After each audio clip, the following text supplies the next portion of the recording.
lainnya.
Selamat pagi brothers and sisters.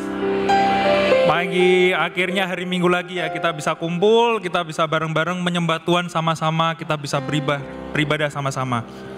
Oh ya, perkenalin dulu, nama saya Timothy dan ini istri saya satu-satunya Lisa. Kami dari PDA Pusat Permata. Yeay. Oke. Kami juga mau welcome teman-teman yang baru pertama kali hadir. Selamat datang di GKDI. Woo! Silakan istri saya. Oh ya, kayaknya nggak afdol kalau kita nggak sapa kanan kiri dulu ya. Katakan good to see you, good to see you. Kalian kelihatan luar biasa hari ini.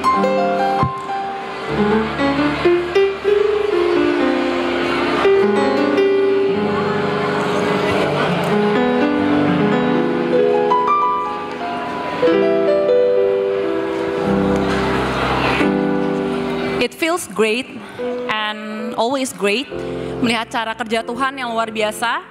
Dengan segala keberagaman yang ada, kita bisa dipersatukan di sini dalam kasih Tuhan. Saat ini kita juga mau remind brothers and sisters untuk non-activate HP-nya atau ubah ke mode silent supaya kita bisa fokus dalam menyembah Tuhan dan juga menerima firman Tuhan hari ini.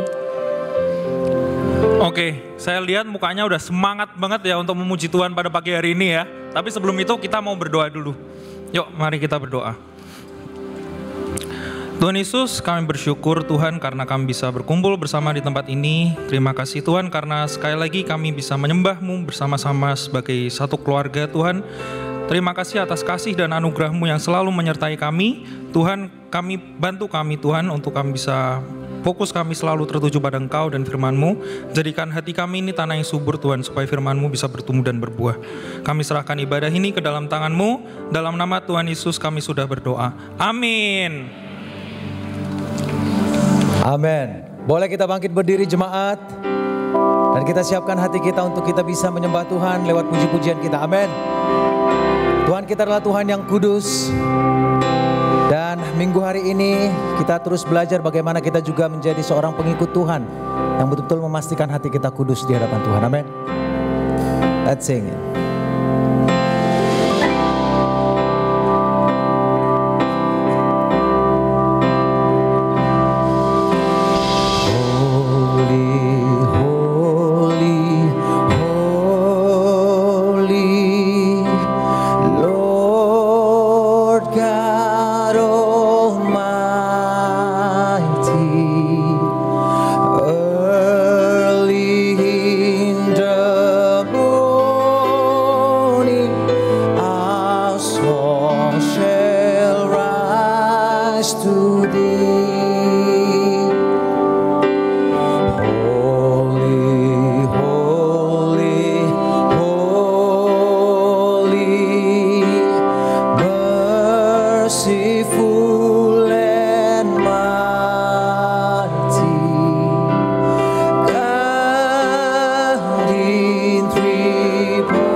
Suci,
Mari saudaraku, bersama-sama.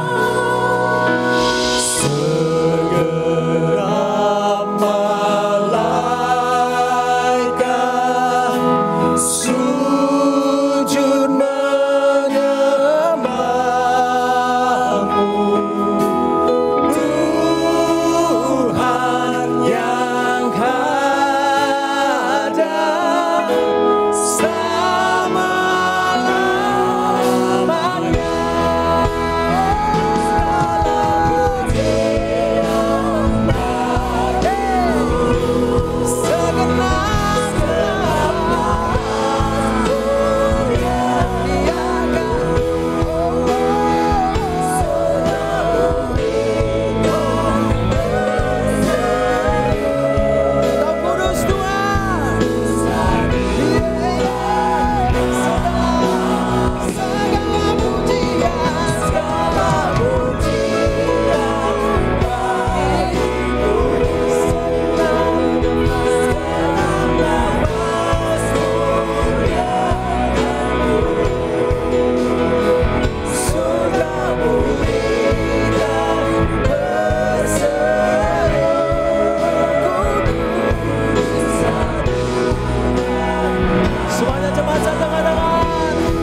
Jemaat saja. Mari angkat tanganmu, katakan. Kami semua muliakan Engkau Tuhan.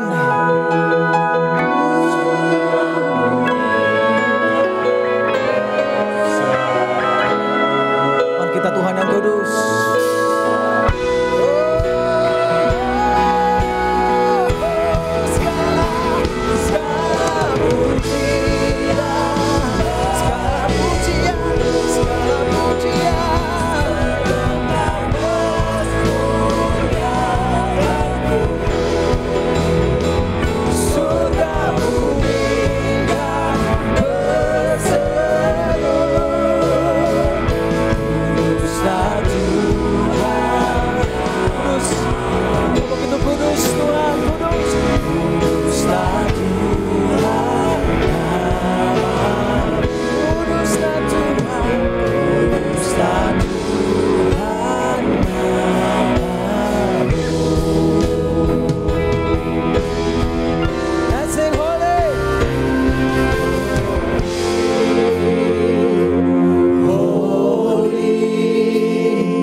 Amen.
percaya di ruangan ini bahwa Tuhan kita adalah Tuhan yang kudus? Amin. Dan siapa yang percaya bahwa Tuhan kita adalah kekuatan kita? Semua percaya? Let's sing, Kaulah kuatku. Hey!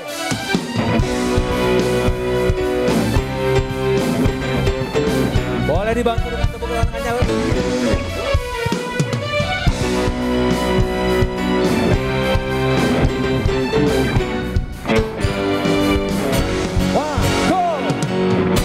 Meskipun musuh di depanku, rintangan menghadang langkahku, tahu sungguh Engkau bersamaku.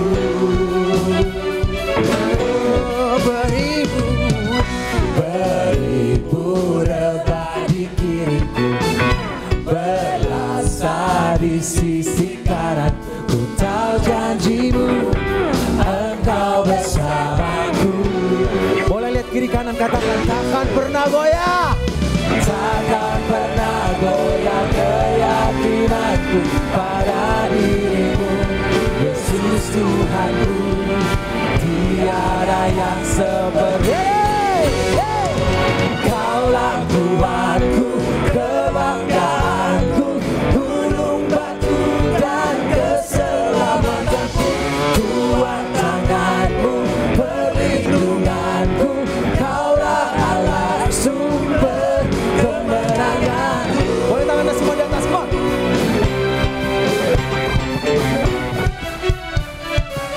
Sekali lagi, come on.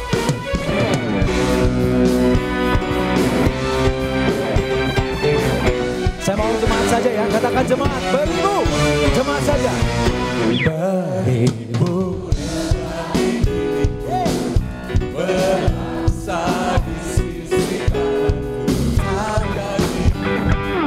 Bersama-sama katakan, takkan pernah. 1, 2, 3. takkan pernah goyah keyakinanku pada dirimu, Yesus Tuhanku.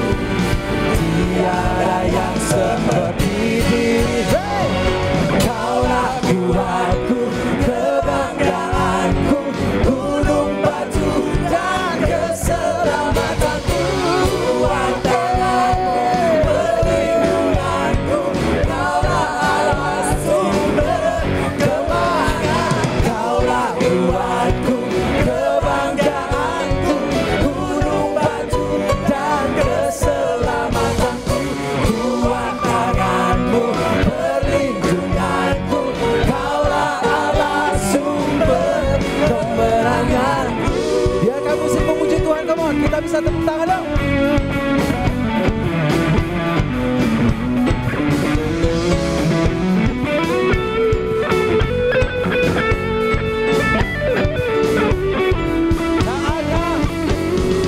Takkan pernah goyah keyakinanku pada dirimu, Yesus Tuhanku. Tiada yang seperti dirimu. Jemaat saja. Kaulah kuatku, kebanggaanku, gunung batu dan keselamatanku. Kuat tanganmu, perlindunganku, Kaulah Allah sumber. Kaulah kuatku, kebanggaanku, gunung batu dan keselamatanku. Kuat tanganmu, perlindunganku, Kaulah Allah sumber kemenanganku. Sumber kemenanganku, sumber kemenangan. Kaulah kuatku.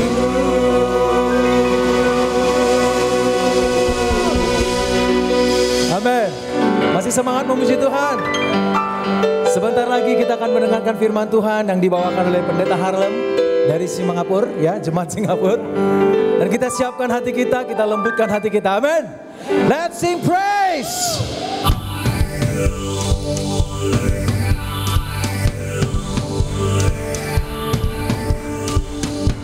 Let everything that has breath praise the Lord.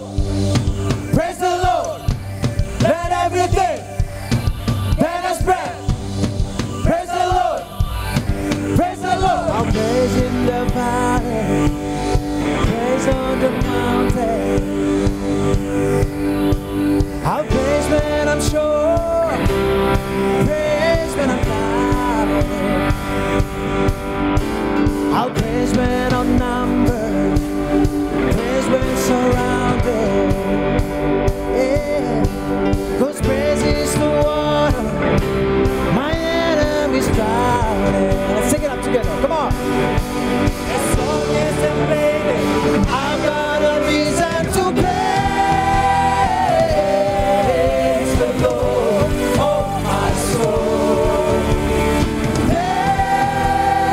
Praise the Lord, oh my soul.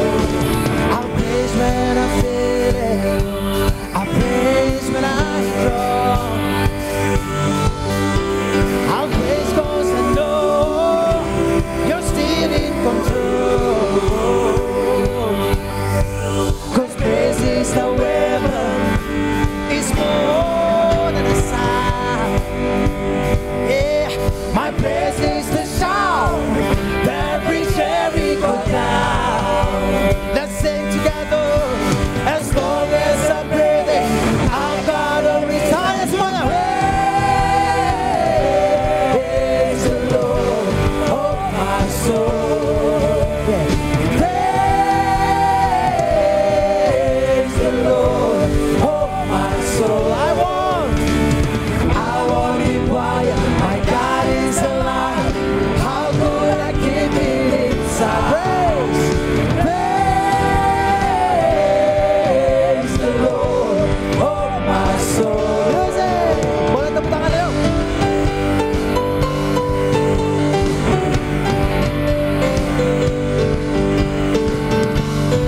We praise you, Lord. Kita sama-sama ya. 1, 2. I'll praise 'cause you're sovereign, praise 'cause you reign, praise 'cause you rose and defeated the grave. I'll praise 'cause you're faithful, praise 'cause you're true, praise 'cause there's nobody greater than you. I'll praise 'cause you're sovereign, praise 'cause you reign, praise 'cause you rose and defeated the grave. I'll praise 'cause you're faithful, praise 'cause you're true, praise 'cause there's nobody greater than you. Praise the Lord, oh my soul. Praise the Lord, oh my soul. Praise the Lord, oh my soul. Praise the Lord. Sing, I want my soul. I won't be quiet. My God is alive. How could I keep it inside? I won't be quiet. My God is alive. How could I sing one more time? I won't be quiet. I won't be quiet. My God is alive. How could I keep it inside? Praise the Lord, oh my soul. Yeah.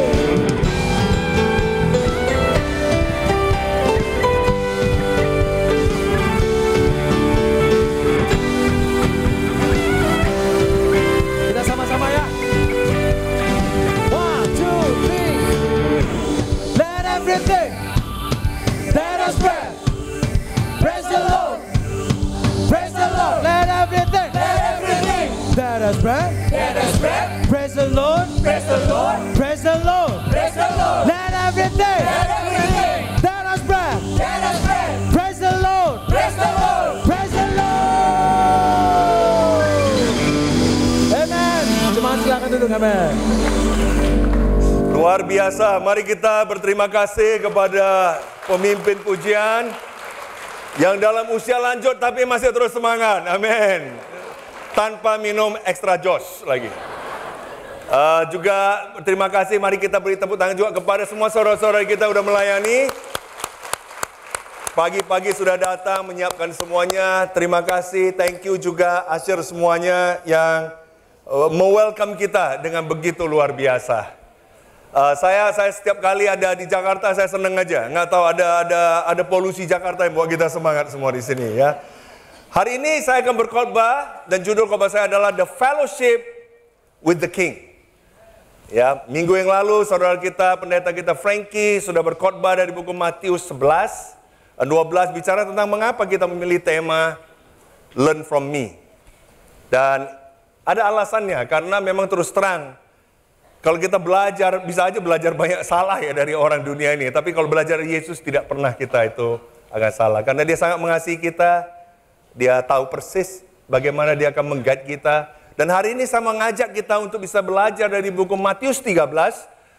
Dan ini adalah pasal yang sangat familiar dengan banyak sekali orang. Termasuk bagi saya, sebelum saya jadi Kristen pun saya sudah tahu.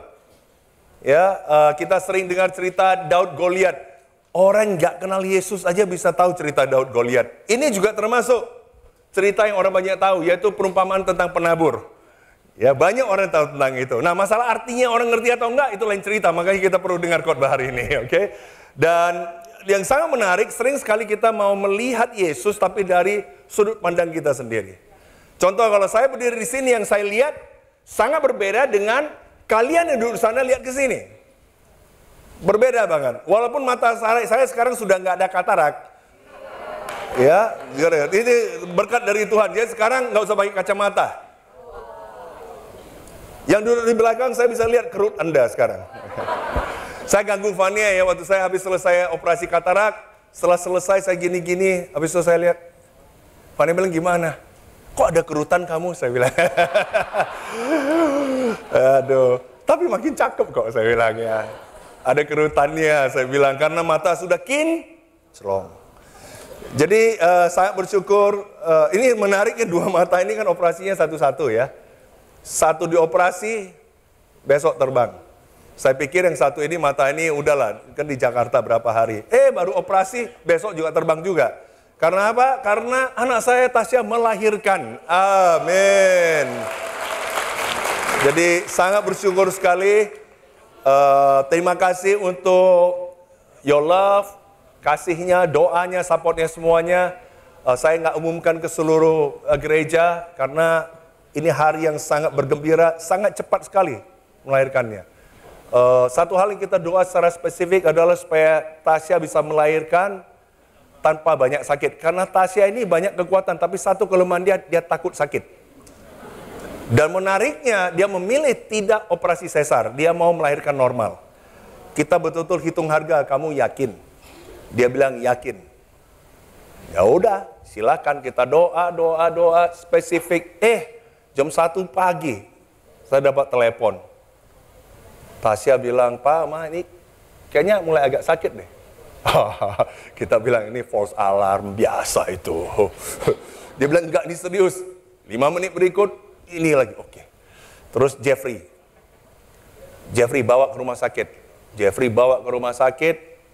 Tiba di rumah sakit 30 menit, 40 menit berikut sudah melahirkan.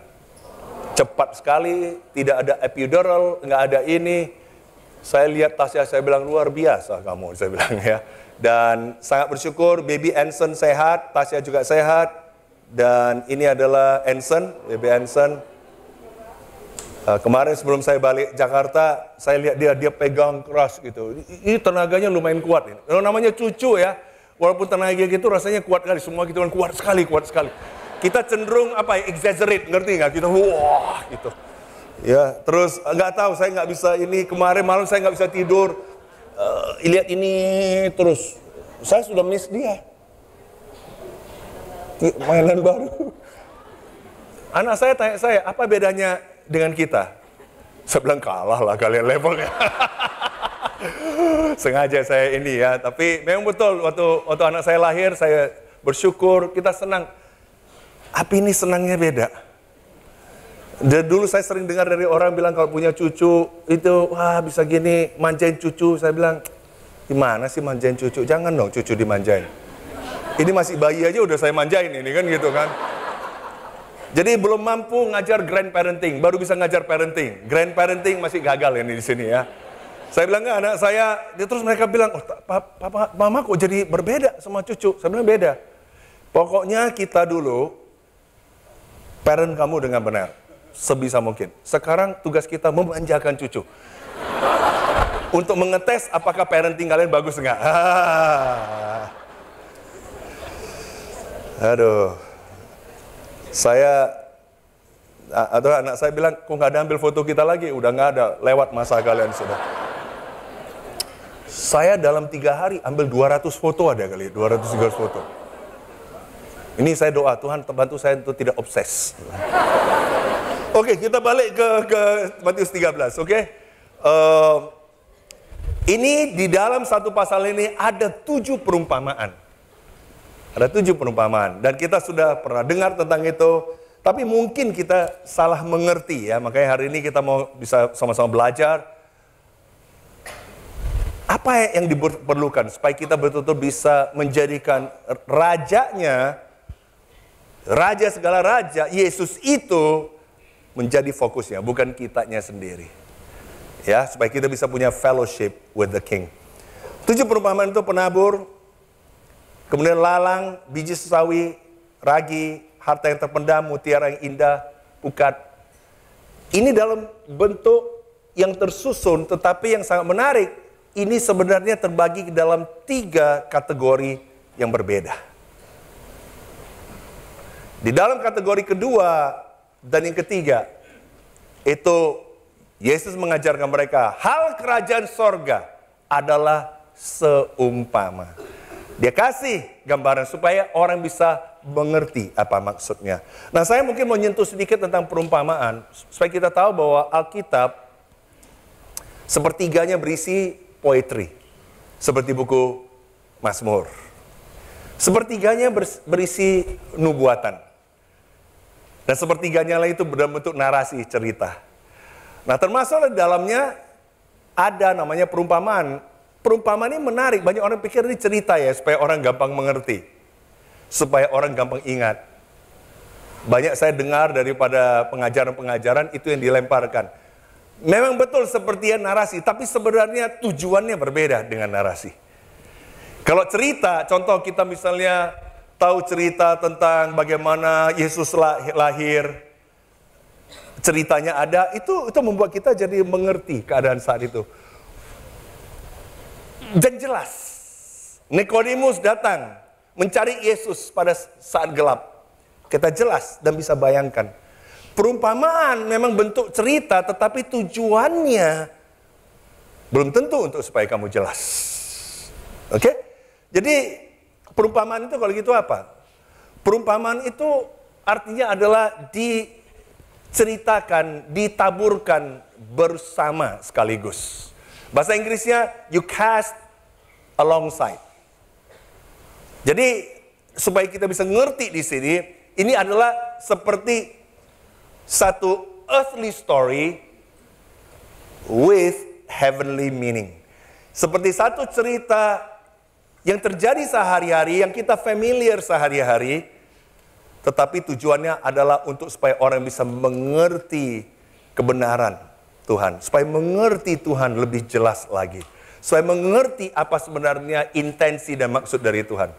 Coba jelas nggak? Itu adalah artinya perumpamaan.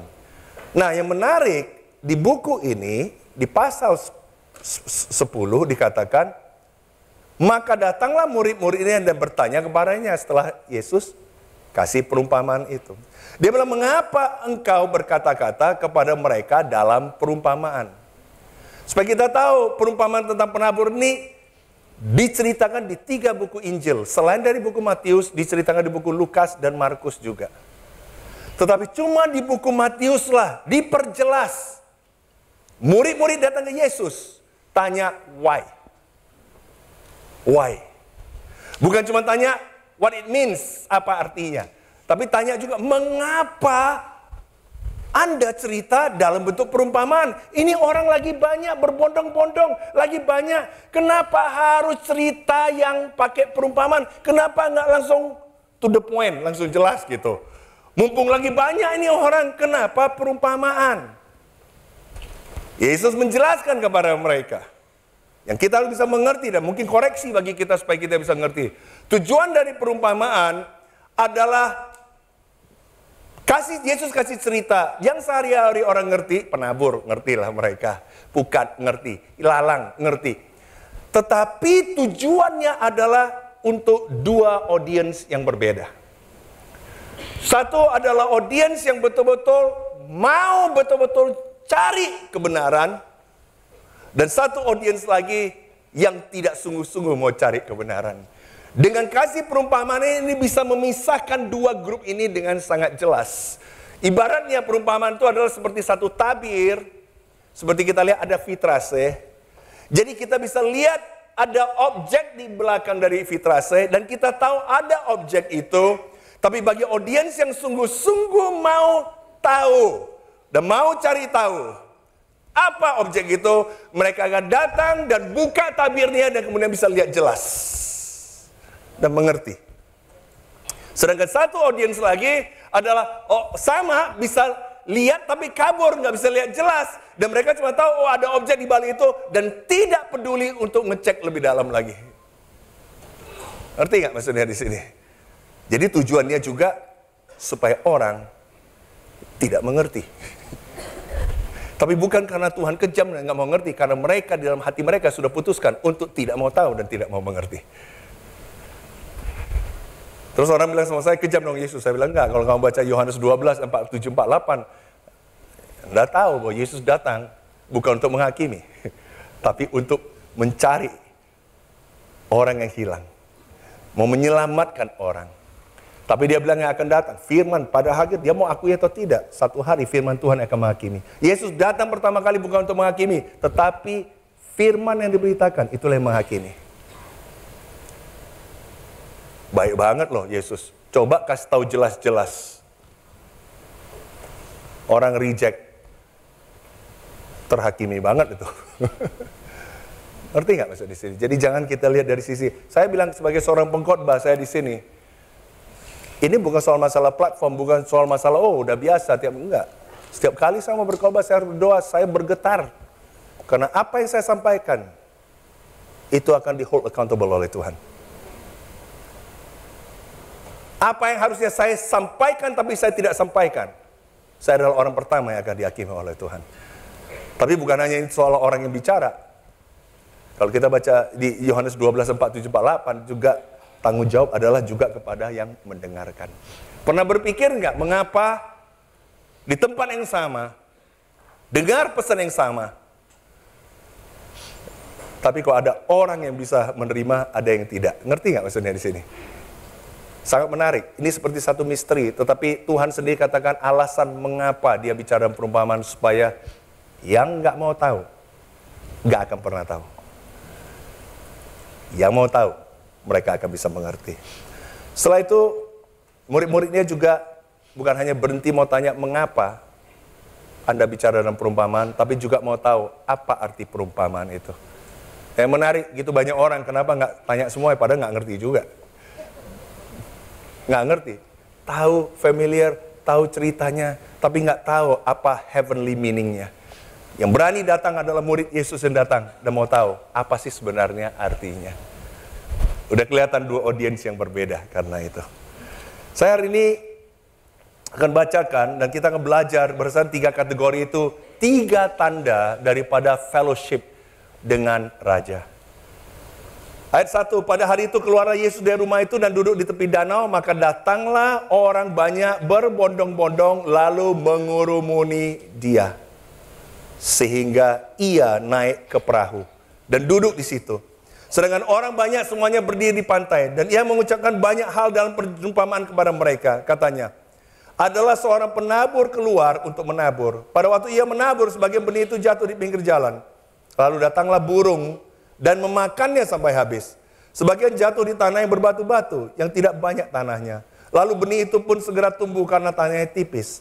Tapi sesudah matahari terbit, layulah ia dan menjadi kering karena tidak berakar. Sebagian lagi jatuh di tanah tengah semak duri. Lalu makin besarlah semak itu dan mengimpitnya sampai mati. Dan sebagian jatuh di tanah yang baik lalu berbuah. Ada yang 100 kali lipat, ada yang 60 kali lipat, ada yang 30 kali lipat. Siapa bertelinga, hendaklah ia mendengar. Kita tahu sesudah itu setelah Yesus bicara ini, cerita yang sangat familiar bagi orang itu, Yesus bilang begini di ayat 11. Kepadamu diberi karunia untuk mengetahui rahasia kerajaan sorga, tapi kepada mereka tidak. Saya dulu bukan dari orang yang percaya Yesus. Saya banyak dengar cerita di sekolah saya, karena sekolahnya sekolah Kristen. Sesudah itu saya, waktu papa mama saya cerai, saya kemudian diajak pergi ke gereja. Saya mulai tertarik cerita-ceritanya. Saya suka dengan makan, minum, habis gereja, ngumpul-kumpul pemuda waktu itu. Main voli bareng, main musik sama. Dan saya mulai koleksi Alkitab. Saya mulai koleksi namanya referensi-referensi untuk bisa komentari. Saya dulu coba baca ya. Tapi nggak ngerti-ngerti loh. Sampai tahun 92. Waktu Tuhan memperkenalkan saya dengan murid Yesus yang betul-betul membawa saya untuk lihat kebenaran. Itu seperti ada tabir. Jadi saya lihat ini selama ini samar-samar. Tiba-tiba dibukakan dan saya bisa lihat dan saya tahu itu bukan masalah IQ, ini bukan masalah saya berusaha, bukan. Ini masalah rahasia, ini satu misteri kerajaan sorga yang Tuhan tahu siapa yang sungguh-sungguh punya hati yang mau cari dia. Dan sungguh-sungguh mau cari lebih dalam, mau cari kebenaran itu Tuhan tabirkan itu. Tiba-tiba hari itu bisa jelas, saya masih ingat habis itu. Malamnya saya membaca firman, saya kaget. Karena saya mulai lihat kebenaran demi kebenaran dibukakan. Dan saya tanya pada diri saya sendiri, mengapa dari dulu kok saya nggak ngerti-ngerti? Kok sekarang bisa? Itu adalah kasih karunia Tuhan. Tapi Tuhan sengaja kasih perumpamaan bagi orang yang tidak mau cari tahu. Nggak mau ngerti kebenaran. Mereka nggak akan dapatkan itu. Bisakah orang percaya kuasa Yesus? Bisakah orang percaya Yesus tetapi tetap hilang dan nggak mengerti? Bisa. Udah jelas buku Yohanes 2:23 katakan. Banyak orang yang percaya dalam namanya. Karena mereka telah melihat tanda-tanda yang diadakannya. Tetapi Yesus sendiri tidak mempercayakan dirinya kepada mereka. Karena ia mengenal mereka semua. Dan karena tidak perlu seorang pun memberi kesaksian kepadanya tentang manusia. Sebab ia tahu apa yang ada di dalam hati manusia. Saya dulu klaim diri saya orang yang percaya. Saya percaya dalam nama Yesus, saya percaya. Saya bahkan khotbahkan di kegiatan pemuda dulu, perkumpulan pemuda. Tapi saya berkenan bagi Tuhan Yesus? Tidak, karena Tuhan Yesus tahu hati saya. Nah, perumpamaan ini adalah perumpamaan yang cocok sekali karena dia bicara ke hati kita secara dalam hari ini. Saya ada 3 tanda yang saya mau bagikan. If you really want to have a fellowship with the King. Yang pertama adalah respond with dedication. Respond with dedication. Maksudnya apa? Kalau kita lihat tadi, di awal buku Matius 13 sudah diceritakan itu perumpamaan. Tapi sekarang karena mereka tanya apa arti perumpamaan itu, Yesus sekarang jelaskan mulai dari ayat yang ke-19. Yesus bilang, kepada setiap orang yang mendengar firman tentang kerajaan sorga, tetapi tidak mengertinya. Bisa nggak kita dengar hal yang sama tapi nggak mengerti hari ini? Di antara kita, bisa. Dia bilang apa yang terjadi? Bukan karena IQ. Bukan karena usia. Karena itu yang orang sering bilang kan, aduh gue udah tua nggak bisa gini. Bukan karena itu. Dia bilang karena datanglah si jahat, yaitu iblis, dan merampas yang ditaburkan dalam hati orang itu, itulah benih yang ditaburkan di pinggir jalan. Iblis nggak suka. Saat ini iblis juga ada di sini. Jangan pikir bahwa, oh cuma orang Kristen kita pergi menginjili. Iblis juga menginjili. Dia mau merampas dari itu. Saya punya pengalaman, saya percaya Anda juga punya pengalaman, di mana saya bertemu dengan orang, memberitakan kebenaran, membawa Injil kabar baik, orang bisa lihat itu, tiba-tiba saya bisa lihat, dia bilang, ntar ya, ada banyak distraction. Ada beberapa hal yang terjadi, tapi ada 2 hal terutama dari pengalaman saya pribadi akan diri saya maupun orang lain. Ada 2 hal, dan dua-duanya dimulai dengan D. Satu adalah distraction, di mana susah fokus. Nanti inilah, dapat call inilah, dapat inilah, tiba-tiba urusan. Dan ini urusannya bukan urusan jahat. Bisa urusan keluarga, bisa ini. Tapi ke distract. Saya lihat banyak orang lagi bersaat teduh waktu dengan Tuhan. Handphonenya bunyi, dapat WA ini, dapat itu, balas sana, balas sini. Distraction. Sehingga dia baca, dia bersaat teduh, tiba-tiba dia pergi 5 menit berikut, udah lupa dia apa yang dia baca. Pernah ngalamin itu enggak? Pernah? Oh, kayaknya Jumat ini nggak pernah ini bagus semua nih. Nggak ada yang kategori 1 di sini.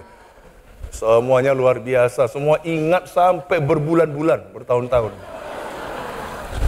Bagi kita yang tiba-tiba hilang baru 5 menit kita langsung lupa, jangan langsung bilang, gua udah pikun. Jangan. Karena saya mau bilang terus, terang tadi pagi ada pria ilahi wanita Allah. Pria ilahi wanita Allah habis ibadah sudah langsung minta slide. Kenapa? Karena saya tahu mereka mengerti keadaan mereka. Dan mereka langsung mau ulangi lagi pelajaran, mau ngerti lebih dalam lagi. Mereka akan ulangi berhari-hari, udah itu mereka kumpul. Dan mereka akan bicarakan lagi, diskusikan lagi, aplikasinya gimana. Itu yang mereka lakukan. Tanpa beralasan, tepuk tangan dong, tepuk tangan. Karena mereka tidak mau kasih peluang bagi iblis si jahat itu untuk caplok itu. Jadi jangan mulai hari ini kita beralasan karena gua ini, karena gua nggak suka baca, karena gua orangnya lambat. Tidak ada urusannya. Ini berurusan dengan si iblis yang tidak suka. Karena benih itu dia tahu sangat kuat. Ini ada 3 hal yang dibicarakan. 1 benih, kita tahu itu firman Tuhan. 1 lagi penabur, yaitu Yesus sendiri dan kita yang menabur. Dan juga 1 lagi adalah tanahnya, yaitu hati. Dan berkali-kali yang Yesus tekankan adalah tanahnya. Bukan soal benihnya, karena benih itu mantap. Firman Tuhan, powerful, efektif. Bukan, yang dia concern adalah hati. Belum masuk ke hati, belum mengerti, baru dengar. Disambar. Buat distraction. Saya pernah duduk dengan orang lagi study Bible. Dia segini. Saya bisa kasih ini enggak? Entar, gua ada ini. Enggak bisa. Hal yang kedua adalah delay. Tunda. Entar dulu, gua akan ini kalau gua sudah beres proyek gua. Nanti gua ini kalau gua sudah ada waktu. Saya ngalami kejadian. Sejak itu saya berubah. 2 orang yang saya belajar Alkitab sudah mau mengerti tentang kebenaran, mau ambil keputusan untuk ikut Yesus. Dia bilang, mungkin nanti ya. Saya ketemu dia malam itu. Malam itu dia pergi ke puncak. Tabrakan, mati dia. Saya dengar kabar, saya kaget. Saya baru ketemu dia. Satu lagi dalam keadaan sakit. Pikir kondisi oke. Kita doa untuk dia. Keadaan sudah mulai pulih, lebih bagus, lebih sehat. Datang ketemu. Waktu lagi sakit cari Tuhan. Sembuh dia rasa ini. Saya masih ingat waktu ketemu dengan dia. Saya bilang, kamu disembuhkan. Kamu sekarang ini. Dia pikir oke lah. Nanti aja kalau sudah tua. Besok saya dengar dia yang meninggal. Habis itu saya bilang, Tuhan saya janji saya tidak akan hold back. Saya mau bicara kebenaran kepada orang. Mau tunda. Siapa di sini mengerti apa maksud saya mau nunda? Jangan nunda. Kalau kita tahu kebenaran jangan tunda. Ambil. Ini firman kebenaran, jangan. Kalau Tuhan lagi mau bicara, Tuhan berbicara melalui orang-orang, menegur kita, menyarankan kepada kita, jangan tunda, ambil itu. Serius. Karena kalau tidak, si iblis akan ambil itu. Yang kategori 2, ayat 20. Benih yang ditaburkan di tanah yang berbatu-batu ialah orang yang mendengar firman itu dan segera menerimanya dengan gembira. Ini bukan orang yang berpura-pura, dia dengar gembira. Tetapi ia tidak berakar dan tahan sebentar saja. Apabila datang penindasan atau penganiayaan karena firman itu, orang itu pun segera murtad. Ini dengar firman, wah pernah dengar orang selesai, waduh aku suka banget firmannya, aduh ini sangat membantu sekali, wah aku sangat diberkati. Pernah dengar kata itu? Pernah dengar? Habis itu minggu depan mana dia? Pura-purakah dia? Tidak. Dia benar-benar gembira, excited. Jadi bukan ini orang yang benci Tuhan. Enggak, dia suka. Tapi masalahnya dia cuma dengar tentang Tuhan, tentang surga, tentang berkat, dan dia tidak hitung harga. Tidak tahu namanya the cost of following Jesus. Apakah harga yang dia harus bayar untuk bisa menjadikan Yesus menjadi Tuhan dia? Dia tidak lakukan itu. Jadi tiba-tiba datang penganiayaan, tiba-tiba terjadi hal, langsung hilang itu.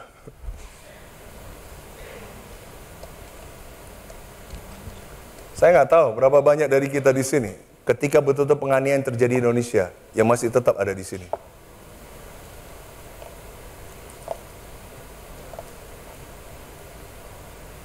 Ini alasan, saya pernah ditanya pada saya, kenapa kalian pakai hitung harga ini? Gereja kamu ini kenapa ini hitung harga ya? Udahlah, Yesus baik, Yesus ini. Saya bilang, lihat Matius 13. Kita nggak hitung harga, banyak kategori 1 dan 2. Dan benar, saya ketemu dengan banyak pendeta pusing, karena apa? Kategori 1 dan 2, gembira, nangis-nangis, emosi. Pulang sama istri lupa. Menghadapi kenyataan dalam kantor, menghadapi kenyataan lupa. Ambil keputusan langsung lain. Nggak, bukan Tuhan didahulukan, udah lain. Mengapa? Karena tidak dalam dan tidak berakar. Kita bukan mau bikin susah. Orang bilang kamu bikin susah. Enggak. Tuhan sangat senang. Tuhan mau orang diselamatkan. Makanya Tuhan sangat sabar dengan kita. Tetapi jangan kita cuma mau cerita surga, cuma cerita berkat, tapi nggak mau cerita harga untuk ikut Yesus. Pernah ketemu orang yang cuma gembira, besoknya hilang? Banyak. Ayat 22. Nah, ini saya bicara karena untuk jemaat kita ini banyak di kategori sini. Hati-hati. Yang ditaburkan di tengah semak duri ialah orang yang mendengar firman itu, lalu kekhawatiran dunia ini dan tipu daya kekayaan menghimpit firman itu sehingga tidak berbuah. Ini orang bukan hanya mendengar, sekarang dia mengerti, dia suka Yesus. Kalau dibilang jangan lu ke gereja, kagak mau, dia akan ke gereja. Dia mau cinta Yesus, tapi dia juga mau cinta yang namanya dirinya sendiri. Alkitab katakan tidak bisa saya menyembah Tuhan dan menyembah Mamon, nggak bisa. Kamu dan saya tidak punya kapasitas itu. Saya berharap bisa, tapi nggak bisa. Hanya Tuhan atau Mamon. Kita diciptakan Tuhan untuk menyembah Tuhan, atau tidak bisa Tuhan dan Mamon, nggak bisa. Nah, masalah yang sering lihat, saya lihat orang itu desire God, tapi desire juga yang ini. Saya mau jelaskan maksudnya apa. Saya lihat ada orang yang mau cinta Tuhan, tetapi tidak pernah mau buang semak durinya. Dia biarkan semak duri itu tetap di sana. Tapi dia tetap datang ke gereja, dia tetap melayani, dia tetap kumpul grup, dia tetap mau study Alkitab dengan orang. Tetapi ini yang dia tetap pertahankan. Kamu akan terhimpit, kamu akan kamu tidak bisa berbuah. Ada 3 hal yang dibilang di sini yang bisa membuat kita terhimpit. Pertama adalah kekhawatiran. Dan kekhawatirannya bukan kekhawatiran hal yang jahat, kekhawatiran sehari-hari yang normal. Anak, keluarga, keuangan, kesehatan, nggak ada salah. Tapi sampai kita lebih khawatir akan kesehatan. Grup saya kan udah mulai seumuran begini nih, mulai jadi opa-opa ini begini ya. Bicara kesehatan, saya suka kita bicara kesehatan, silakan. Tetapi jangan sampai kita terkonsumsi kesehatan sampai kita terhimpit, kejepit. Overly khawatir. Duduk ketemu, bicara itu lagi. Bicara, kapan bicara Tuhan dan kerajaan Dia? Kapan bicara tentang orang yang hilang?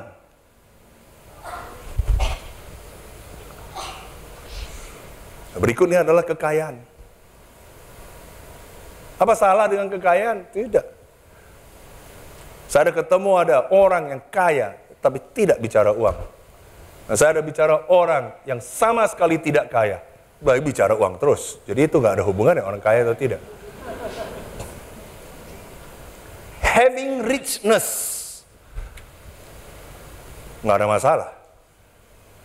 Tapi richness have you, itu masalah. Itu berbeda. Mau lagi, mau lebih lagi, mau ini lagi. Mau itu promotion, mau itu. Dan kamu udah tahu, kamu udah gak fokus Tuhan. Kasih semula kamu udah hilang, tapi kamu tidak mau buang semak duri itu. Terus kamu genjot terus, saat teduh tiap hari, pelayanan lebih lagi. Tapi ini kamu gak mau buang, tidak akan bisa. Kamu akan tercok. Dan masalah waktu aja. Saya sudah lihat, banyak saya lihat. Ini masalah keputusan. Kamu buang semak durinya, atau kamu biarkan. Ada orang yang bilang, gak apa-apa, aku ini cinta Yesus, aku saat teduh tidak pernah bolong tiap hari. Semak durinya terus dia pelihara. Kagak bisa, hari ini udah gak ada di sini. Dan yang ketiga, dia bicara adalah pleasure of life. Kenyamanan dalam hidup. Saya lihat ya, salah satu concern dan doa saya untuk jemaat di sini adalah comfort zone. Terlalu comfort kita. Enak dong, ketemu orang baik, ketemu orang yang ramah sama kita sakit ditolong, kita masalah orang datang. Gimana siapa yang gak enak, nikmati fasilitas dan benefit kingdom, saya bilang. Karena orang mau dapat itu, the pleasure, comfort zone, dia senang, akhirnya udah. Tentang apa yang menyenangkan dia, tentang apa yang enak bagi dia. Dan itu mendominasi dalam pembicaraan itu. Hati-hati, saya dengar beberapa orang ketika duduk, saya concern. Bukan saya nggak mau kamu menikmati hidup kamu, enjoy. Tapi yang saya concern adalah kamu tidak buang itu dan tidak sadar bahwa semak duri itu menghimpit kamu. Jangan pikir bahwa kita ini udah kuat. Saya udah jadi murid sekian lama, makin saya tahu saya lemah dan saya butuh Tuhan. Jelas nggak semua di sini? Kategori yang terakhir, yang keempat, ini yang Tuhan mau. Jadi dari 4 ya, kebanyakannya yang parah. Cuma 1 yang Tuhan puji, yang berkenan. Ini percaya, ini semua percaya. Kalau dibilang dalam nama Yesus percaya. Masalahnya, Tuhan tahu siapa yang betul-betul berkenan bagi dianya. Gembira, betul-betul gembira sama Yesus. Nangis-nangis. Menggebu-gebu. Sejam berikut, maki supir.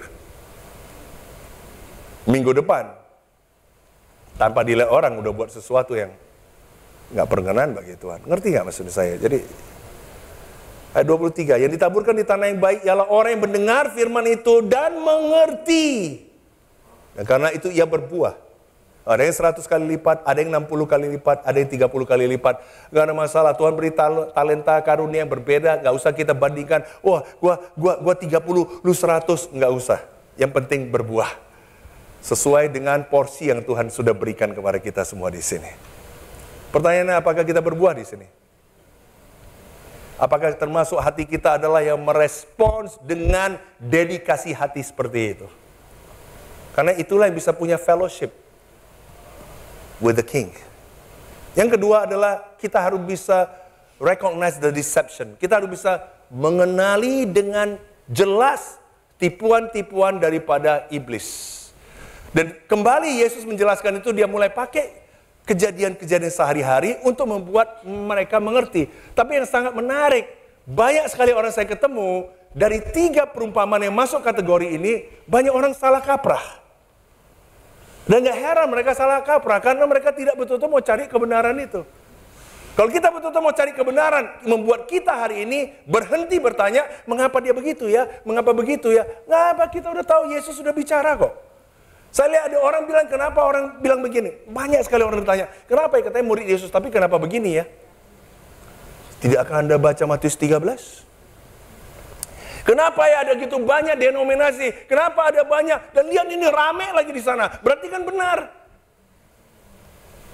Kita penuh di sini bukan berarti loh, berarti ini tanda bahwa kita ini benar loh.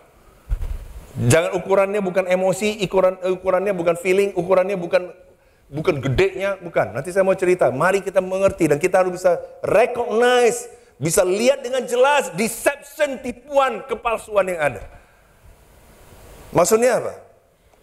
Dia kasih cerita 3 perumpamaan, 1 lalang, 1 biji sesawi, 1 lagi adalah ragi. Lalang, dia bicara sini. Hal kerajaan sorga itu seumpama orang yang mendaburkan benih yang baik di ladangnya.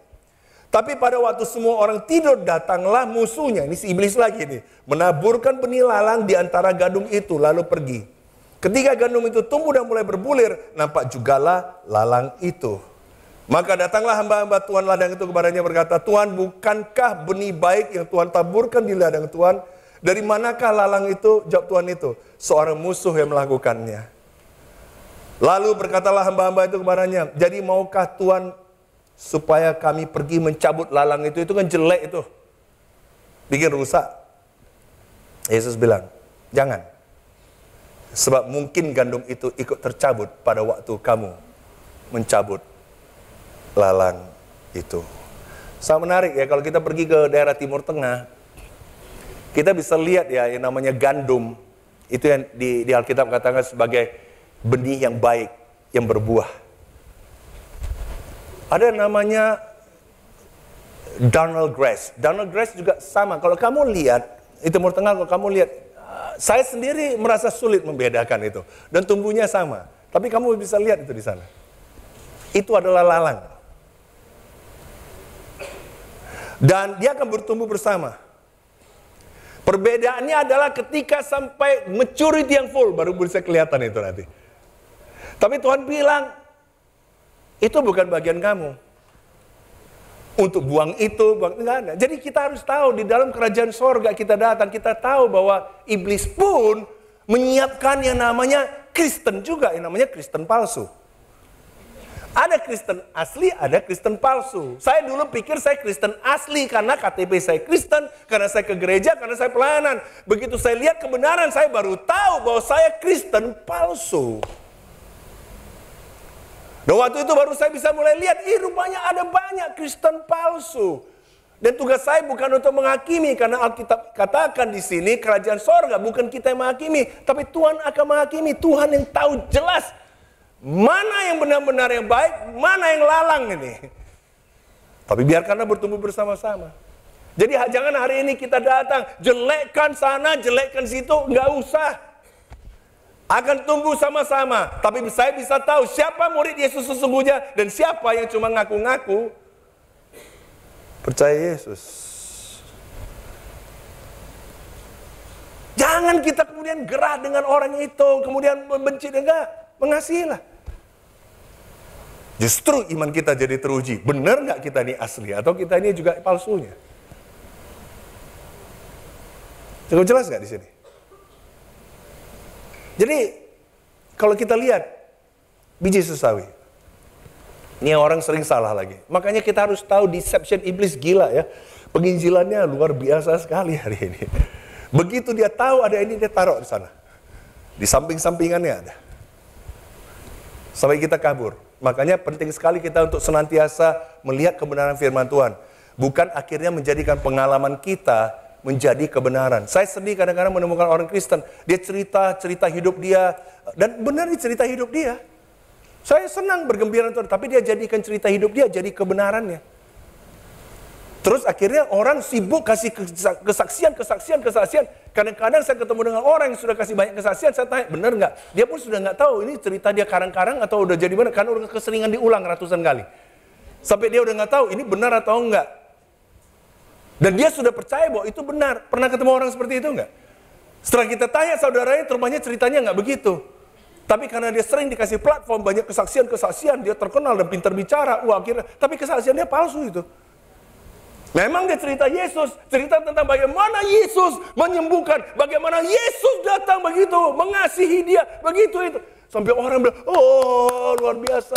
Tuhan bilang kasih perumpamaan ini supaya we recognize the deception and corruption yang ada.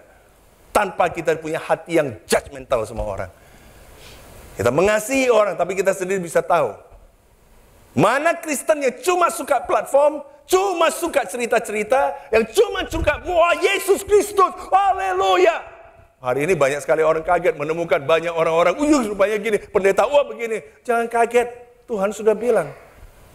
Kalau kita adalah orang yang tahu bahwa pencuri akan datang kapan saja, berarti kita harus sudah siap.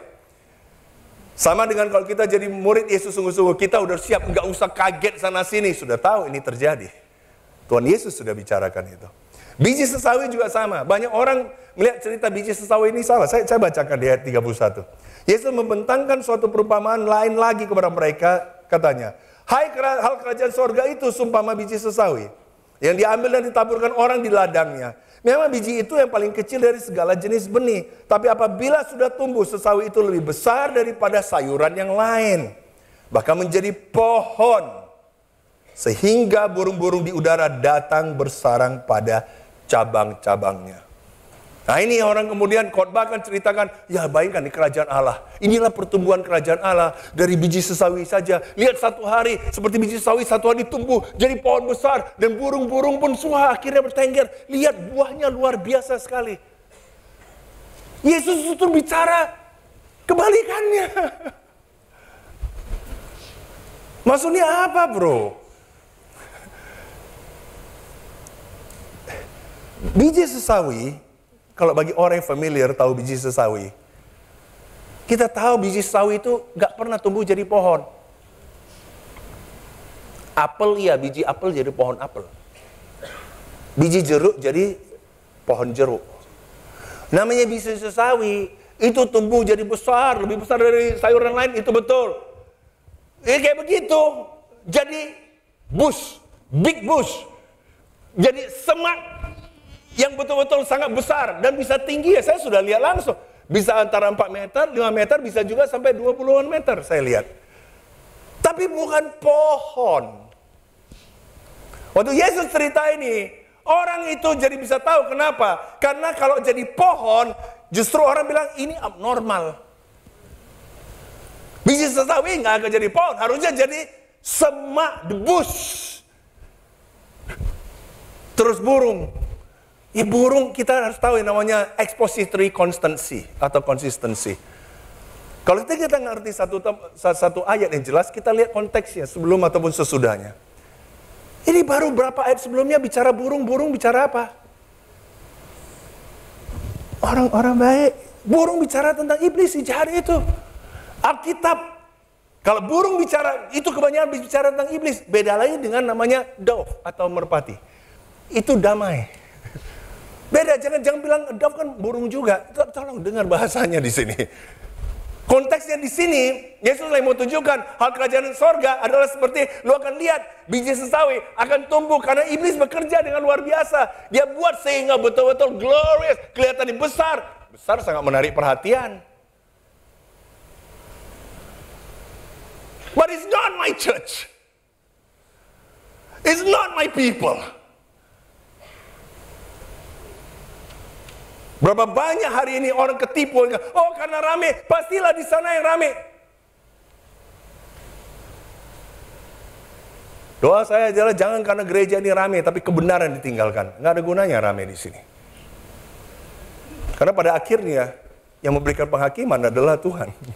Dan Tuhan yang tahu hati orang siapa, mana. Banyak orang nanti akan kaget, pikir udah ke surga, udah ini akan kaget. Akan kaget. Kamu dan saya bukan untuk menghakimi, tapi Tuhan Yesus tidak bisa diakalin oleh kita. Kita harus hargai. You want to have a fellowship with the King, respect the King. Have fear and trembling, love the King. Dia bicara sesuatu yang abnormal. Bukan buah itu yang dia mau lihat. Tapi yang kita cari adalah yang lain. Jadi kalau gitu kita harusnya bisa lihat korupsi yang ada terjadi. Harus bisa lihat itu, brother sister. Dan kembali di sini dia waktu bicara biji sesawi, dia sekarang bicara tentang sepertinya satu pengaruh yang kelihatan secara luar. Kemudian dia mulai bicara ragi, sesuatu yang bekerja di dalam. Yang internal, bukan yang secara eksternal, yang secara internal. Sama lain dia bicara tentang apa? Ragi, kalau kita tahu ragi, konotasinya bagus. Enggak, negatif, jahat. Dia lagi bicara tentang hati-hati juga. Hati-hati dengan hal yang mungkin nggak kelihatan di luar. Tapi ajaran-ajaran palsu, doktrin-doktrin palsu. Hal-hal yang kelihatannya, wah, kelihatannya baik. Hari ini banyak sekali filosofi yang, saya ketemu dengan orang ya. Orang bicara justice. Sampai marah-marah, ambil sikap. Orang bilang, gila ini hebat sekali. Orang mempertahankan justice. Saya bilang, yang dia bicara adalah social justice. Dia tidak bicara kingdom justice. Dia lagi bicara social justice. Dia elevate manusia, dia buat manusia. Pokoknya manusia adalah Tuhannya. Dan demi si manusia ini, social justice harus terjadi. Saya lihat hari ini banyak sekali orang Kristen yang tanpa disadari terjadi namanya ragi. Yang lebih tertarik social justice lebih daripada the kingdom and God justice. Hati-hati dengan itu. Hal kerajaan sorga. Iblis nggak suka. Dia akan masuk. Tapi kita sebagai orang yang punya fellowship with the king, we know, kita kenali namanya deception itu. Kita tahu itu. Saya tahu ketika hati saya sudah mulai nggak benar. Makanya kita butuh sekali ada saudara-saudari kita, ada pembimbing kita, ada orang yang kenal kita. Biarkan supaya diri kita dibimbing. Tuhan pakai mereka. Adakah kata-kata mereka yang mungkin nggak cocok? Adakah mungkin kelakuan mereka, sikap mereka? Yes. Biarkan hati kita untuk terus bisa bimbing. Karena hati-hati, hati kita licik. Kita bisa bahkan menipu diri kita sendiri di sini. Kalau kita mengerti ini, ada orang bilang, kenapa dia begitu? Kalau gitu gue juga begitu dong. Hati-hati. Masa kamu jadi ragi? Saya nggak mau jadi ragi. Ada orang yang hari ini makin merendahkan standar dari Tuhan. Kok dia bisa? Gue bisa juga dong. Dia boleh pacaran tuh sama orang yang bukan murid, gue juga boleh dong. Ngerti nggak maksudnya? Tapi tetap mau datang gereja. Hati-hati. Karena tanpa kita sadar, kita sendiri bisa jadi ragi itu juga. Saya lihat ada grup yang semangat, datang satu orang, datang nggak ini, akhirnya grup, akhirnya jadi nggak semangat satu grup itu. Dan grup itu mulai bicara, kalau dia gitu buat apa kita jadi murid? Saya bilang, tidakkah Anda baca? Matius 13, kenali tipuan dari iblis itu. Iblis bisa gunakan siapa saja dari kita di sini. Iblis bisa gunakan pendeta seperti saya juga. Jadi harus hati-hati. Kita harus saling jaga, kita harus saling mendoakan semua di sini. Amen. Semangat semuanya. Yang terakhir, rejoice in His salvation. Mari kita bersuka cita akan keselamatan yang Tuhan berikan kepada kita. Kenapa? Setelah dia bicarakan, ingat ya waktu Yesus bicara Matius 13 tentang perumpamaan ini, dia sudah tahu mulai akan terjadi krisis penganiayaan yang begitu hebat akan terjadi. Murid-muridnya belum tahu. Yesus sekarang mempersiapkan mereka. Mereka cuma excited, wah ikut Yesus, lihat dia buat mujizat, enak ikut Yesus. Dia belum tahu ikut Yesus itu harus bayar harga. Yesus sedang mempersiapkan mereka dengan itu. Dia pakai perumpamaan, cerita sehari-hari, tapi supaya mereka tangkap apa arti yang maksud dari Tuhan. Nangkap nggak di sini? Nah sekarang setelah dia bicara tentang tipuan dari iblis, sekarang dia mau bicara. Tapi saya mau kamu tahu, karunia, benefitnya kamu ada di kingdom, dan kamu punya fellowship of the king. Dia bicara tentang 3 perumpamaan berturut-turut juga. Dia bilang di ayat 4, hal kerajaan sorga itu sumpama harta yang terpendam di ladang, yang ditemukan orang lalu dipendamkannya lagi. Oleh sebab sukacitanya pergilah ia menjual seluruh miliknya lalu membeli ladang itu. Ini yang orang juga sering salah kaprah. Makanya perumpamaan buat gak gitu jelas, kecuali kita mau cari kebenaran. Kalau kita lihat di sini, ini yang sering orang cerita. Jadi kita menemukan Yesus. Dialah harta yang terpendam itu. Begitu kita temukan kita siap tinggalkan untuk Yesus. Pakailah ayat lain yang cerita tentang itu. Tapi ayat ini bukan itu. Justru bertolak belakang. Harta terpendam itu, harta itu bukan Yesus. Yesus nggak pernah terpendam. Yesus sudah ada sebelum kita ada. Maupun selama-lamanya dia ada di sana. Yesus adalah firman yang senantiasa ada. Jadi siapa si harta itu? Ya Ya kamu dan saya. Kamu dan saya adalah harta yang terpendam itu.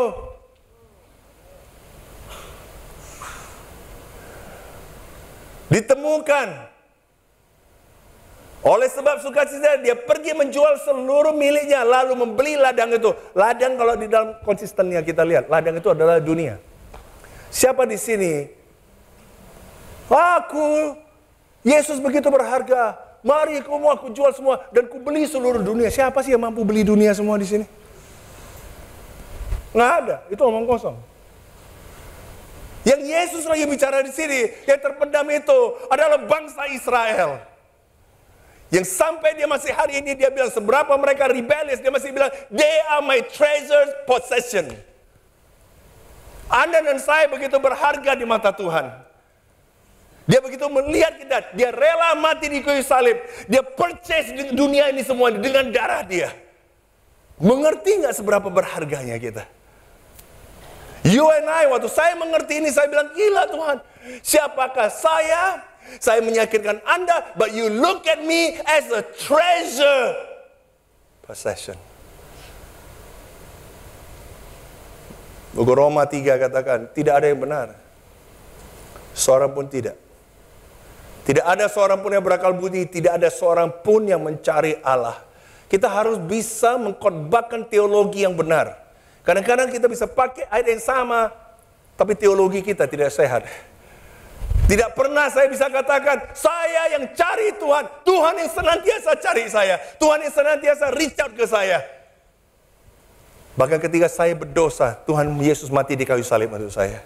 Why? Because He looked at me as a hidden treasure. Itu bisa bangsa Israel. Itu bisa berarti itu adalah gereja. Itu bisa berarti orang-orang Yunani, Gentile seperti kamu dan saya. That's how Jesus look at you and me. Seberapa dia lihat kita berharga. Makanya jangan kita melacurkan diri kita. Jangan kita di sini membiarkan diri kita terlepas dari background kita. Jangan kita merendahkan diri kita ketika Yesus sendiri melihat kita berharga. Kebenaran yang ada di dalam diri saya bukan karena kebenaran yang saya lakukan. I cannot earn the righteousness. It's Jesus' righteousness yang Tuhan Yesus berikan kepada saya. Dan karena itu, saya harus sangat bersyukur betapa berharganya itu. Jaga itu, jangan permainkan itu. Dosa Anda dan saya diampuni Tuhan Yesus. Kita dibenarkan oleh Tuhan. Kita hidup benar bukan supaya kita makin berharga di mata Dia. Kita sudah berharga di mata Dia, karena itu kita hidup benar. Kamu jauhi dosa bukan karena, kalau saya jauhi dosa berarti saya pahala makin naik, berarti makin dekat sama Tuhan. Tidak. Anda dan saya tidak dibenarkan dengan itu. I don't earn my salvation. I don't earn the righteousness. Itu dari Tuhan. Karena itu, alasan Anda buat baik, alasan Anda mengasihi, alasan Anda membantu orang, bukan karena supaya makin naik. Bukan. Karena you are very special. Saya masih ingat anak saya waktu saya kecil.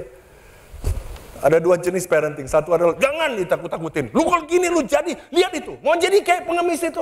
Membuat anak jadi menghina pengemis.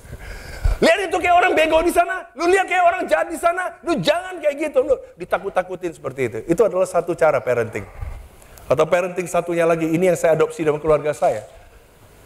Bicara mananya. Dan saya bilang mana saya. You are so precious. We love you. Kamu buat salah. We still love you. Never change. But it hurt us. It hurt God. Ketika anak grow up dan mereka tahu mereka precious, mereka nggak mau main-main seks sembarangan. Satu kesukacitaan saya adalah waktu anak saya menikah. Saya tahu anak saya murni. Sukacita loh sebagai orang tua. Di tengah dunia yang hari ini udah, waduh. You're very precious. Karena itu rejoice in His salvation. Amen. Dia bilang mutiara yang indah. Hal kerajaan sorga itu seumpama seorang pedagang yang mencari mutiara yang indah. Setelah ditemukannya mutiara yang sangat berharga, ia pun pergi menjual seluruh miliknya, lalu membeli mutiara itu. Jangan dibalikin. Anda dan saya adalah mutiara itu. Nah, Yesus begitu mengasihi kita di sini.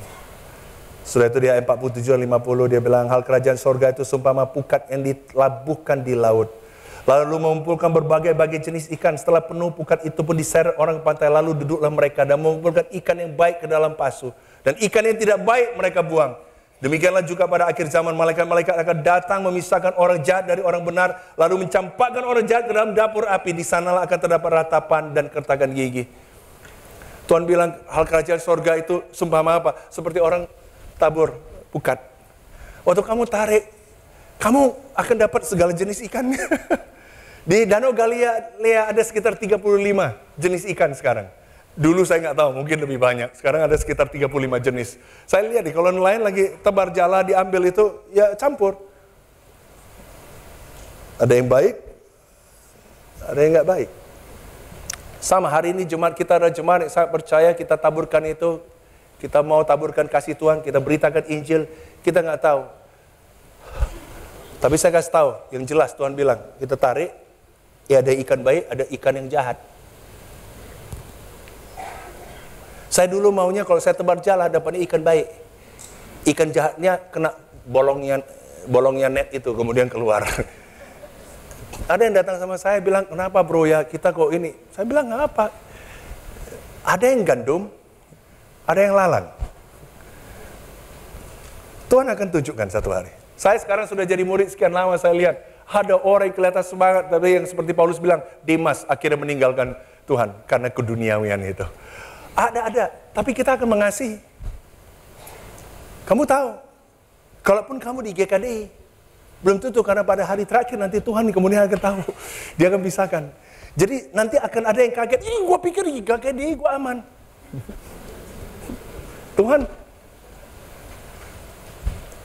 saya nggak bilang kalau gitu kamu jadi gue selamat atau nggak selamat.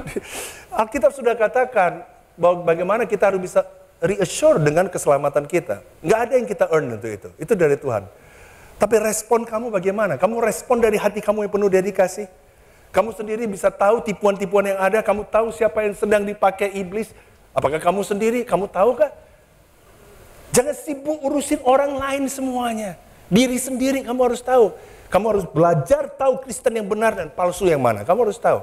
Kamu harus bisa tahu doktrin yang benar dan doktrin yang salah. Kamu harus bisa tahu teologi yang benar dan teologi yang tidak sehat. Kamu harus bisa tahu. Kamu harus bisa tahu pertumbuhan yang benar yang diakal-akalin dengan manipulasi yang kelihatan seperti pohon. Tapi itu abnormal. Mata Tuhan, pohon. Harusnya nggak jadi pohon. Itu yang sehingga justru burung-burung.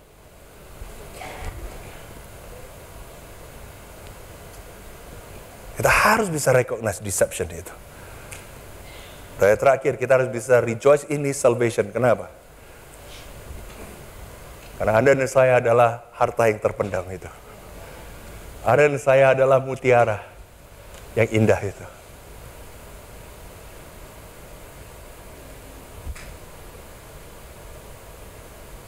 Jangan jelekkan orang lain. Jangan jelekkan gereja lain. Biarkan itu tumbuh bersama-sama. Amen. Tapi Tuhan pada akhir zaman akan memisahkan mana yang baik, mana yang miliknya, dan mana yang tidak. Banyak orang yang hari ini pikir kalau saya percaya Yesus, saya kasih ke gereja, saya kasih persembahan, dan kelihatan hidup saya diberkati, berarti saya aman. Saya nggak lihat itu di dalam Alkitab. Saya nggak lihat itu dalam Alkitab. The fellowship, ini bukan fellowship with the world, ini fellowship with the King. Dan biarkanlah King kita, raja, segala raja lain menentukan mana yang terpenting dalam hidup kita. Jadi kita sudah belajar hari ini tentang respond with devotion. Kita belajar tanda kedua, recognize the deception. Dan ketiga, rejoice in His salvation. Kamu tahu kenapa Alkitab tidak dituliskan kayak buku manual? Pernah tanya itu? Kenapa Alkitab tulis ini, nanti tulis itu, tulis itu. Mendingan dikasih aja langsung. Tuhan, satu, Trinitas. Kedua, karakter Tuhan. Dia baik, dia pengasih. Harusnya Alkitab begitu mulai buku Kejadian langsung daftar. Tuhan itu sifat karakter apa? Tuhan pakai orang penulis yang beragam-ragam, 40 penulis itu, dalam bentuk format yang tidak seperti manual. Nubuatan di sini, poetry di sini, cerita di sini, perumpamaan di sini. Karena hanya untuk orang yang benar-benar mau cari kebenaran, lah yang akhirnya bisa mengerti dan bisa tahu, oh Tuhan itu seperti ini. Tapi bagi orang yang memang tidak mau tahu, dan tidak mau cari Tuhan, sampai dia meninggal pun dia nggak akan pernah bisa tahu. Dan bahkan dia akan senantiasa tanya, mengapa Alkitab kok begini-begini, kenapa nggak kasih gua ringkas aja, bikin summary 3 halaman. Saya bilang, simple. Karena you don't love God. And you don't seek God. Dan saya berharap kita jadi jemaat yang sungguh-sungguh mau cari kebenaran. Dan senantiasa cinta Tuhan. Amen. Mari kita berdoa bersama-sama. Tuhan, terima kasih untuk semua kebaikan Engkau, kasih Engkau. Terima kasih karena Engkau melihat kami sebagai harta yang begitu luar biasa, Tuhan. Kau rela, Tuhan, untuk mati di kayu salib. Dan kami bersyukur, Tuhan, karena darah Engkau yang kudus menyucikan semua kami di sini. Let us not take you for granted. Let us love you. Let us seek you with fear and trembling, God. Makasih karena Engkau memakai perumpamaan supaya kami yang mau mendengar, Tuhan, kami bisa lihat kebenaran itu dan bersyukur, Tuhan, karena itu rahasia dan misteri itu bisa kami mengerti. Sehingga kami nggak usah membanding-bandingkan, kami nggak usah bingung dan goyang dalam hidup kami sebagai orang Kristen. Tapi kami bersyukur juga karena melalui perumpamaan ini, bagi orang yang tidak mau mencari kebenaran, ya mereka tidak akan bisa mengerti itu, Tuhan. Terima kasih karena pada akhirnya, walaupun kami sama-sama hidup di Indonesia, mungkin punya pekerjaan, punya pengalaman, kami alami sama, tapi Tuhan pada akhirnya Engkaulah yang akan membedakan itu semuanya. Bantu kami untuk senantiasa percaya dan setia kepada Engkau. Dalam nama Yesus kami berdoa dan ucap syukur. Amin. Saat ini kita akan mendengarkan sharing komuni dari sister kita dari ministry Single Utara, yaitu Sister Laila. Ayo silakan di sini, Laila.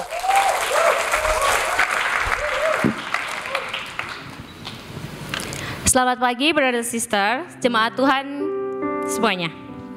Perkenalkan, nama saya Laila Tusafanga dari Ministry Single Jakarta Utara, PDA Kelapa Gading. Saya berasal dari latar belakang lain. Dari kecil saya terbiasa melihat konflik pertengkaran ibu dan bapak saya, bahkan tidak sedikit yang menggunakan kekerasan fisik. Bahkan ketika saya telat bangun, sudah pasti kena pukul bapak saya. Karena sejak kecil di rumah saya diwajibkan beribadah 7 kali dalam sehari, dan itu wajib.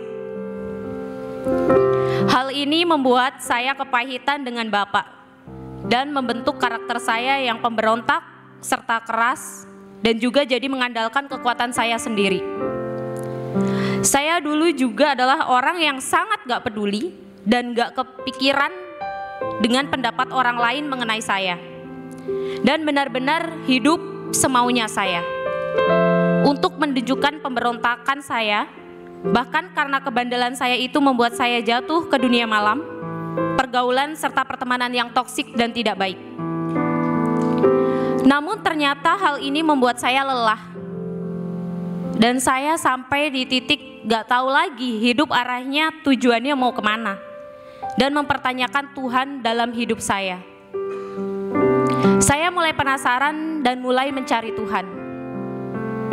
Saya merantau ke Jakarta, dan sampai saat ini saya tinggal dengan om dan tante saya yang berlatar belakang agama Kristen. Melihat cara mereka memperlakukan saya dengan mengasihi saya seperti anak sendiri, membuat saya tertarik untuk tahu lebih dalam kenapa mereka memberikan kasih sayang yang tulus kepada saya, padahal saya bukan keluarga inti, tidak ada hubungan darah. Kita pun sering diskusi banyak hal, termasuk tentang Tuhan. Dan itu membuat saya terobsesi akan rasa penasaran tentang Tuhan Yesus. Satu manusia yang rela mati di kayu salib untuk menebus dosa saya, memberikan gak cuman kasih sayang, tapi juga memberikan nyawanya untuk saya. Bagaimana dia adalah satu-satunya manusia yang tidak jatuh dalam dosa, dan saya pun ingin tahu dan ingin hidup seperti dia. Dan hal inilah yang menjadi jalan untuk saya ikut pertemuan diskusi Alkitab pertama kali dan terakhir yang offline sebelum COVID. Karena diajak oleh salah satu kerabat yang tinggal serumah dengan saya, yaitu Vita, yang saat itu Vita menemukan jemaat ini dari digital ministry. Saat Bible study saya dibubuhkan banyak hal yang membuat saya semakin bersemangat mencari Tuhan. Saat materi dosa, saya di-challenge untuk belajar mengampuni bapak saya dan ibu saya. Dan saya pun harus meninggalkan dosa-dosa saya serta pergaulan pertemanan yang tidak sehat itu. Namun Tuhan begitu baik. Lewat proses Bible study, saya bisa mengerti arti pertobatan dan bagaimana saya bisa sembuh dari dosa-dosa saya. Saya juga memiliki saudara dan saudari yang membawa saya lebih dekat dengan Tuhan. Saya merasa hidup saya banyak diubahkan dan hubungan dengan keluarga menjadi lebih sehat. Karena itulah, kurang lebih dari 1 tahun Bible study, saya memutuskan untuk menjadi murid Yesus pada Februari 2021. Setelah menjadi murid, hidup saya benar-benar diubahkan. Saya jadi orang yang punya kepedulian, kasih ke keluarga dan teman-teman. Dan yang terpenting adalah saya hidup benar, melakukan apa yang Tuhan mau dalam hidup saya. Dan setelah 3 tahun menjadi murid Yesus, akhirnya awal tahun 2024 ini ada momen bisa diskusi dengan papa saya, papa kandung saya. Di momen yang paling saya takutkan itu ternyata tidak ada konfrontasi atau keributan dari keluarga besar. Saya melihat bagaimana Tuhan menjaga anak-anaknya melalui perdamaian yang terjadi dengan keluarga besar saya. Ayat yang terus menguatkan saya di Matius 6 ayat 33.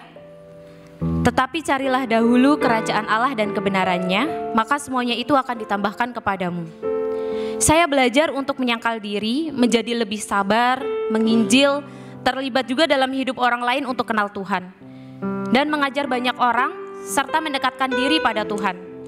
Dan yang terpenting saya bisa hidup apa adanya, being real di hadapan Tuhan, tapi dalam kehidupan sehari-hari tetap peduli satu sama lain. Saya bersyukur karena sekarang memiliki kakak rohani, support system yaitu teman-teman yang takut Tuhan. Semua itu karena Tuhan sudah all out dengan mati di kayu salib untuk dosa-dosa saya. Itulah juga yang mau dan membuat saya mau all out di dalam Tuhan. Karena saya yakin dan percaya Tuhan pun akan memberikan jalan serta lingkungan dan orang-orang yang positif untuk kita semua sama-sama berjuang hidup benar mengikut Dia.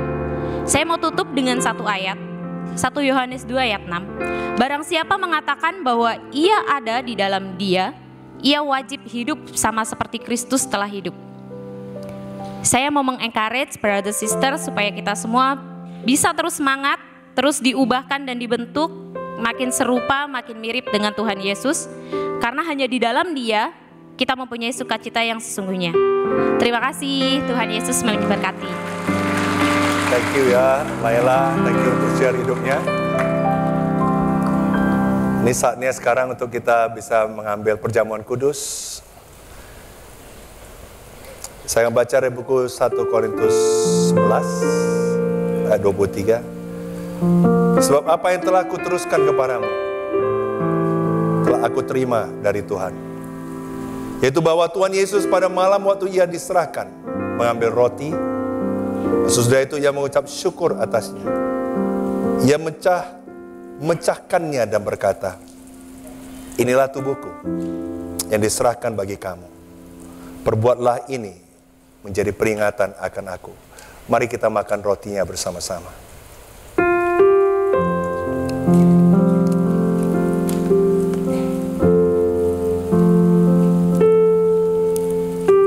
Demikian juga yang mengambil cawan sesudah makan, lalu berkata, cawan ini adalah perjanjian baru yang dimateraikan oleh darahku. Perbuatlah ini setiap kali kamu meminumnya, menjadi peringatan akan aku. Mari kita minum bersama-sama.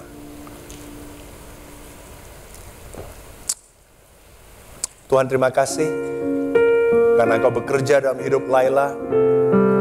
Kita percaya Engkau akan terus memakai dia juga untuk bisa menjadi penabur Tuhan dari benih Engkau yang luar biasa. Kami berdoa Tuhan untuk hati daripada keluarganya. Dan juga kami mau berdoa Tuhan untuk setiap kami yang ada di sini. Ketika kami ambil perjamuan itu, bantu supaya kami senantiasa semakin bersyukur Tuhan akan pengampunan Yesus di kayu salib. Bantu kami untuk tidak take Jesus for granted. Bantu kami untuk bisa mempunyai kasih yang semula lagi Tuhan. Bantu kami untuk bisa bersyukur Tuhan bahwa kami dalam hidup kami ini, kami bisa punya fellowship with the King. Bantu kami untuk percaya Tuhan bahwa berkat Engkau juga akan senantiasa menyertai kami semua di sini. Dan juga keluarga kami maupun orang-orang yang Engkau bawa untuk bisa kenal Engkau. Bantu kami untuk terus bersetia kepada Engkau dan tidak pernah berhenti Tuhan sampai kami mengakhiri pertandingan ini. Terima kasih Tuhan untuk semuanya. Dalam nama Yesus kami berdoa dan ucap syukur. Amin. Amin. Tuhan berkati kita semua di sini.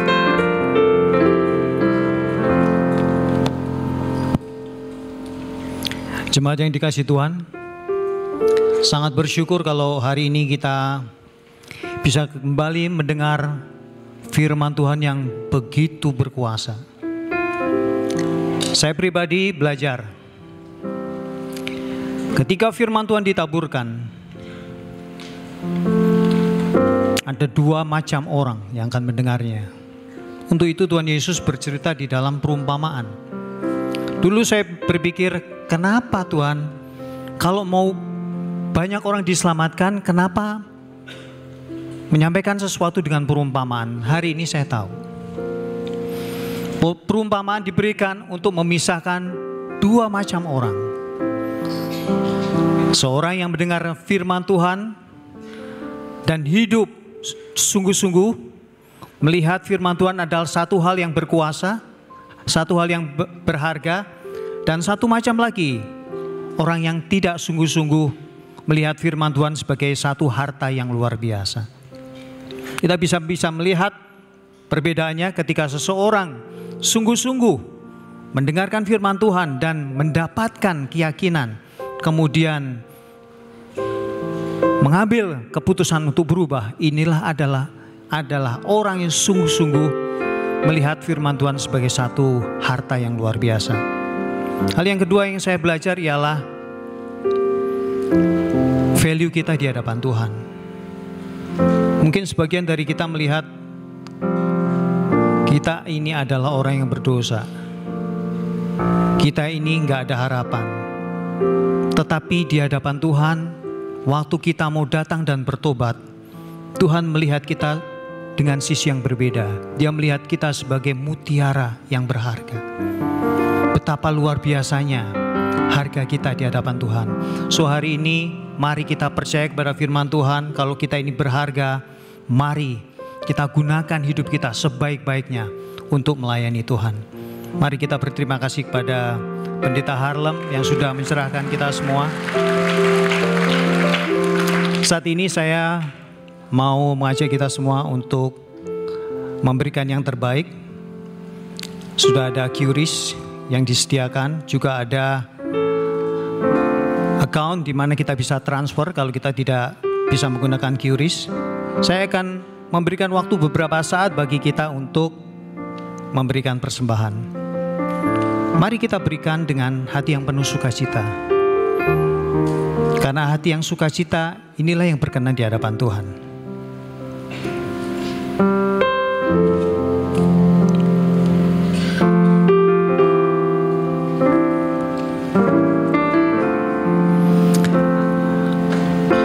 berikutnya ialah tentang jadwal ibadah.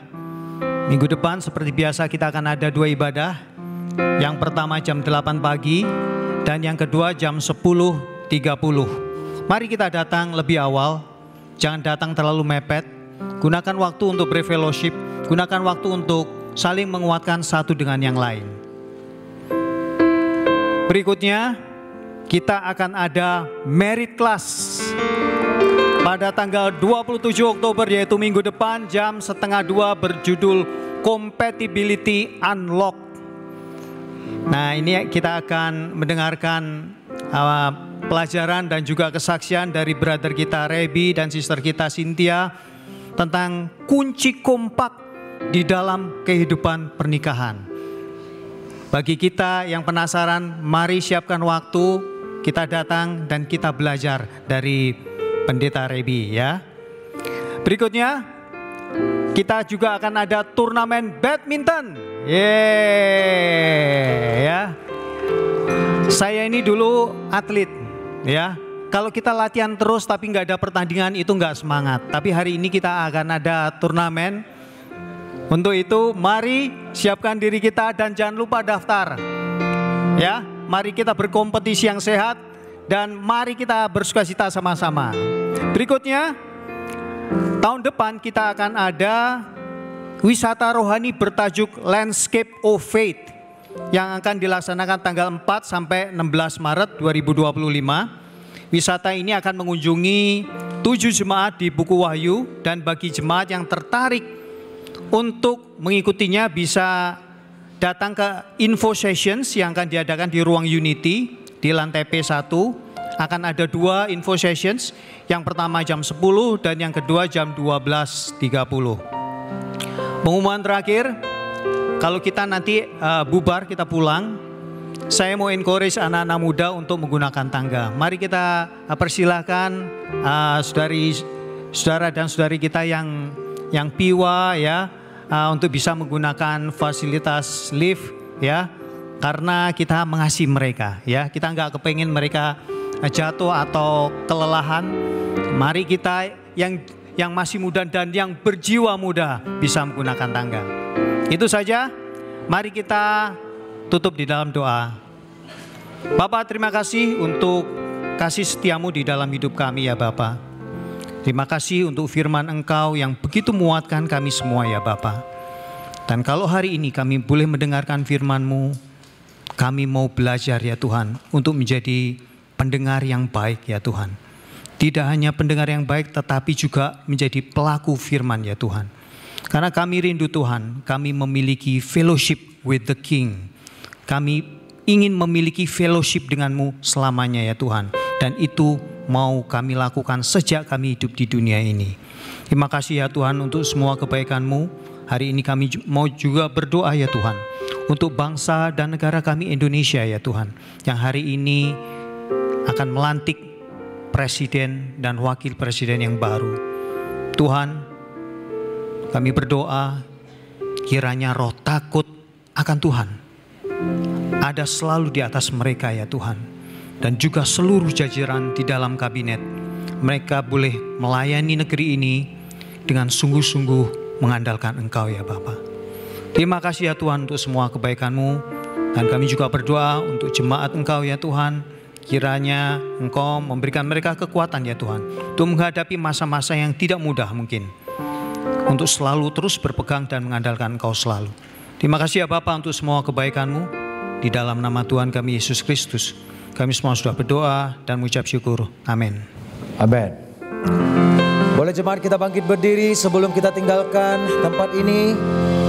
Boleh sekali lagi kita semangat memuji Tuhan. Amin. Masih semangat. Mari kita bangkit sebagai umat Tuhan. Dan kita mau nyanyikan Ku Kan Bangkit. Come on. Hey. Boleh dibantu tepuk tangannya semuanya yuk.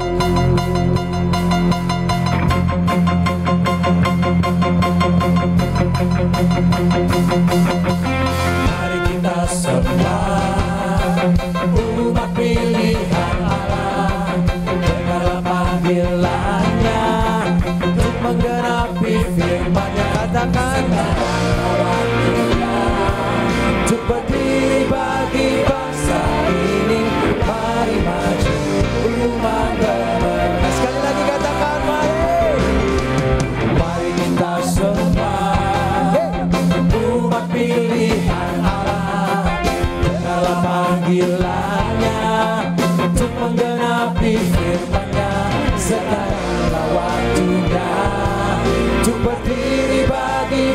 bangsa ini.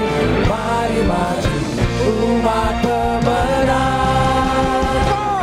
Bukan bangkit, nyatakan kemuliaannya. Bukan bangkit, nyatakan kebesarannya. Semuanya sampai setiap lutut bertelut, semua lidah mengaku Yesus Kristus dialah Tuhan, Raja segala raja. Katakan semuanya, dialah Raja. Boleh semuanya tepuk tangan di atas dong. Mari kita semua umat pilihan Allah, dengarlah panggilannya untuk menggenapi firman-Nya. Sekaranglah waktunya untuk berdiri bagi bangsa ini. Mari maju, siap-siap kita mau bangkit. Katakan, bukan bangkit, nyatakan kemuliaannya. Bukan bangkit, nyatakan kebesarannya. Sampai setiap lutut bertelut, semua lidah mengaku Yesus Kristus dialah Tuhan, Raja segala raja. Dialah. Semuanya cepat saja. Bukan bangkit. Sambil tepuk tangannya cepat saja. Nyatakan kemuliaannya. Bukan bangkit.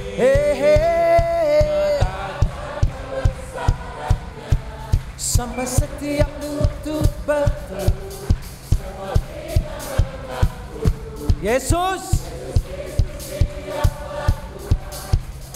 Are you ready? Let's sing together. Dialah Raja, dialah. Bukan bangkit, bukan bangkit, nyatakan kemuliaannya. Bukan bangkit, nyatakan kebesarannya. Sampai setiap lutut bertelut, semua lidah mengaku Yesus Kristus dialah Tuhan, Raja segala raja. Dialah Raja. Katakan dialah Tuhan. Dialah siapa? Tuhan. Sekali lagi, dialah Raja. Dialah Raja. Amen. Ibadah selesai. God bless you. Mari kita berfellowship.